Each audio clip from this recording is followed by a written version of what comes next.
Hi, this is David Clay Mettens, composer. I'm so glad you joined us. It has been such a pleasure to do this piece, Stain, Bloom, Moon, and Rain.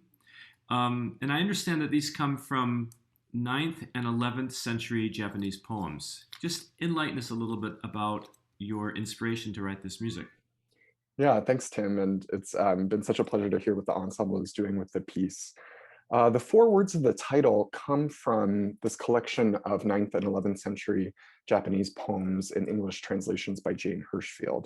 And I'm kind of fascinated by these recurring images, stains, flowers, the moon in different contexts, and rain, and how each of these poetic images can take on different meanings in each of the poems. So for instance, um, one of the poems is, uh, in this world, love has no color, yet how deeply stained my body is by yours. And so these poems take ideas from the natural world and use them to kind of inflect human emotion. And I found that a really kind of compelling way to think about musical ideas and how they reoccur over the course of a long piece in different kinds of contexts, harmonic settings, timbral settings, and kind of recycling ideas in that way. Tell me about rain as it pertains to the piece and the poem, because I found it really interesting. I'm just going to read here. Um, that rain suggests aging, loneliness, and dejection, or a cool balm to relieve burning, racing thoughts.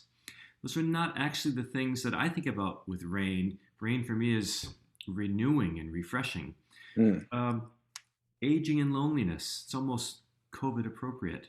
Yeah. There are several poems where the speaker of the poem is watching rain falling on the world and almost like washing away the color of experience or kind of the richness of our everyday lives, and like um, the rain comes down and like makes everything sort of fade away.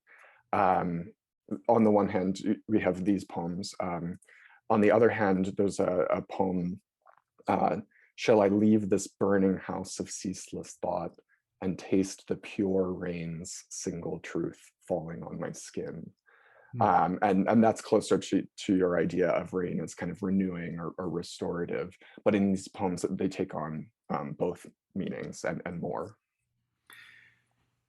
Your orchestration and your use of the ensemble is really so beautiful, and you have these wonderful intimate moments that are transparent and chamber music like, and then at times the ensemble roars like a full orchestra. So I'm so delighted with the way you treat the ensemble. You bring out such richness. Thank you. Yeah, that I think that comes from the genesis of the piece, which was written for the Grossman Ensemble. And I have a long working relationship with the ensemble. I recorded all of their rehearsals and collaborations with composers through their first year and a half of existence. And so I was very present for all of their first projects. And so as I was writing my own piece, I had the sounds of the instruments and the players in mind. And so I was thinking not just like, okay, what would it sound like to have, low oboe and bass clarinet kind of roaring in the low register, but what would it be like for Andy Noble and Katie Schopflin to do that together? And thinking about people and creating these intimate chamber moments as a conversation between two specific people, and not necessarily two instruments. So I think the piece takes on a special quality in that dimension because it means so much to me personally about the musicians who I wrote it for.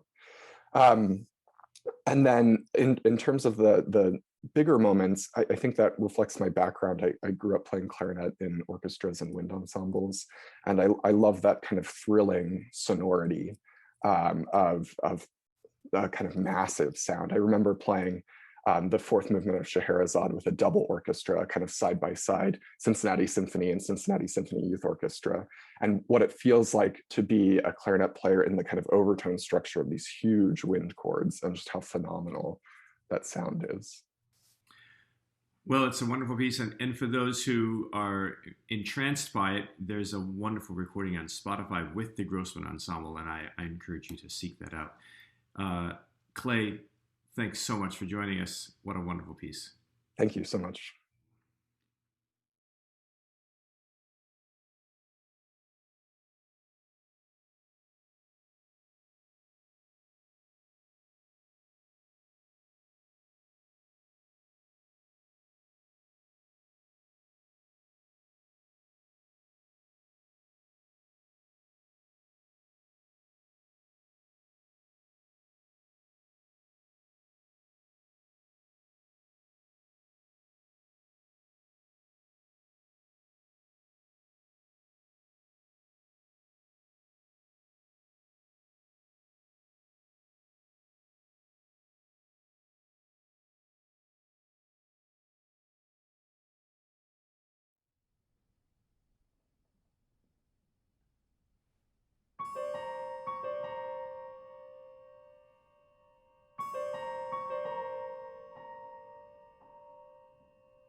Thank you.